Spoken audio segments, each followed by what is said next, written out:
Good morning, Dr. Schomer again. Today we're going to some of the masters in psychology on the topic of motivation. We all need the juice to be doing what we're doing. In your work, family, community, you need the fuel, motivation. And of course, there's no way to talk about motivation without the master, Maslow. What you see here in the background is the pyramid of needs. From Maslow, we're going to go on to other fantastic theorists, fantastic psychologists researching, working in the area. And in the end, we're going to talk about my way of integrating that into life, the practice. So here we have a pyramid. And what does that symbolize? There's a foundation from which we climb to the very top. Well understood. At the bottom, our physiological needs: hunger, thirst, elimination, and then in the textbooks they say so forth, which means sex. That means you need to be fueled, you need to eat, you need to drink, you need to rest, sleep. All of those things are at the bottom of us getting going. And of course, what am I saying here? As you know, I work with some of the champions in the world, some of the most productive people in the world, and I also go to the townships. And it is very apparent when you got good food, you got good fuel, you can sleep well, safe, which we come to the next level as well. When you have food and drink, you've got a good foundation. And we can't function as human beings without. You cannot go without that. Some might argue, yes, we can go without sex. Not easy. It's a highly motivating fuel to relate, to get going. And of course, we as a species would vanish if there is no attraction between us, no intimacy, no sexuality. Basic needs: hunger, thirst, elimination, sex. Once that is covered, you can go on. But in the townships, many times, children stand up in the morning and there's virtually no breakfast. And they have to go to school and they have to perform. That already undermines motivation. From there onwards, next level, wonderful, safety. Each and every one of us wants to feel safe. Here today, I'm in a big hall of a community church. They are granting me access to this whiteboard, and I feel safe. People are at the reception. We are not going to be accosted. We are not going to be in any way undermined. I can do this with you. Where you live, you want to feel safe. And it's a big issue in South Africa. Some of the neighborhoods need neighborhood watch. They need a communication system between the residents. They need to have high wire fences, electric fences, camera. It's an issue. I would love you to wherever you live and where you work to feel safe. Then we can produce. If you're constantly worried, what will happen next? It undermines your engagement with life. From there onwards, the next level, as we climb higher in the complexity of human motivation, we look at belonging. We need to belong. We need to be part of a tribe, part of a clan, part of a community. And within that community, you want to be recognized. You need to have a surrounding that welcomes you and says, you belong here, we want you here. Highly motivating. Then we go to esteem.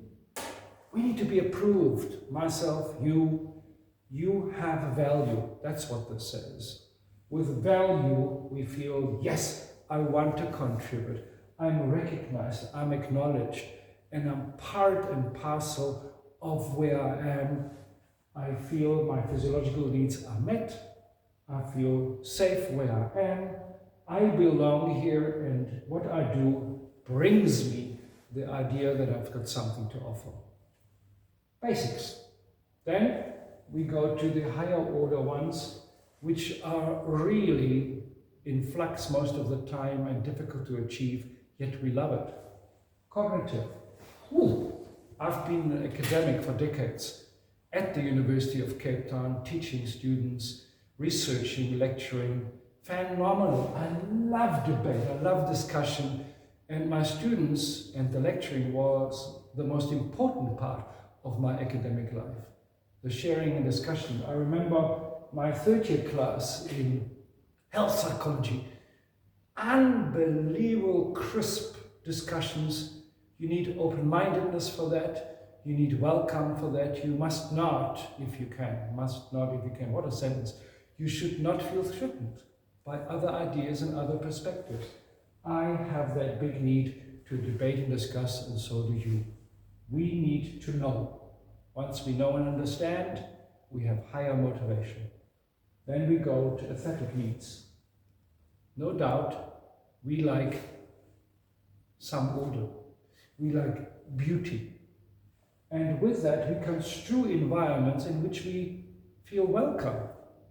So the difference, again, in South Africa between township life, blikkies, not much green, not many trees, and, for instance, Constantia in Cape Town. Beautiful trees, beautiful gardens, green, big plots, wonderful established houses that are so beautiful that they can take your breath away. That's what we seek. We don't seek disorder. We don't seek absolute rigor, no beauty, no attraction. Aesthetic needs in humans are high.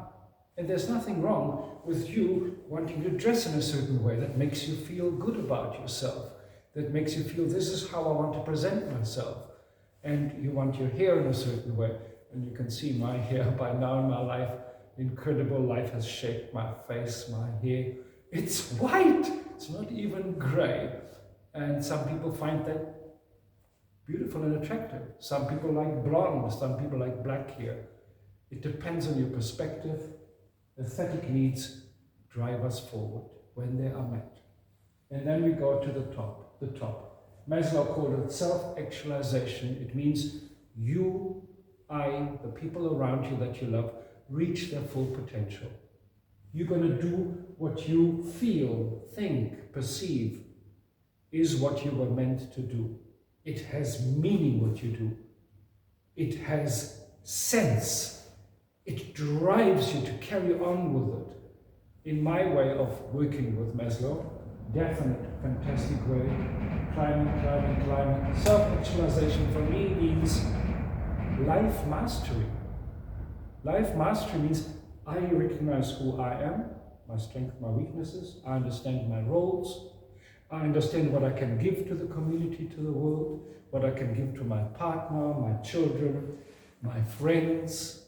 It means that life is so good, it doesn't produce more and more doubt and more question and more what am I, where am I, how am I. Self-mastery, self-actualization means you come to yourself and you allow yourself to be yourself in the best way possible. For this morning, that's it.